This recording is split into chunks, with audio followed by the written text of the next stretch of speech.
where's that money? And she said, funny enough, the insurance company sent me a letter and it said that they weren't going to pay this. And they sent me this check that's returning the premiums that, we put into this policy. And she was like, do I need to deposit that check? And I was like, no, Wow. absolutely not. Do not deposit that check. And then bring all of this to me.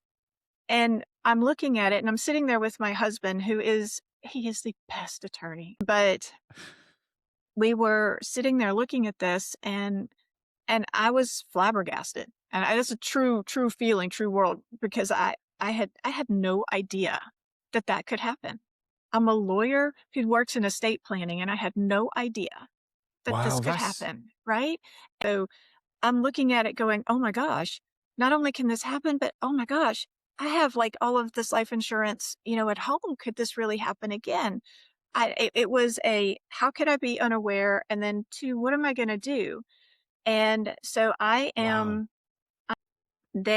he was in a 2-year contestability period. So a lot of people don't know when you get life insurance for the first 2 years, they call that a contestability period. So if you pass away within the first 2 years of owning that policy, they reserve the right to go back and check all of your medical history all over again.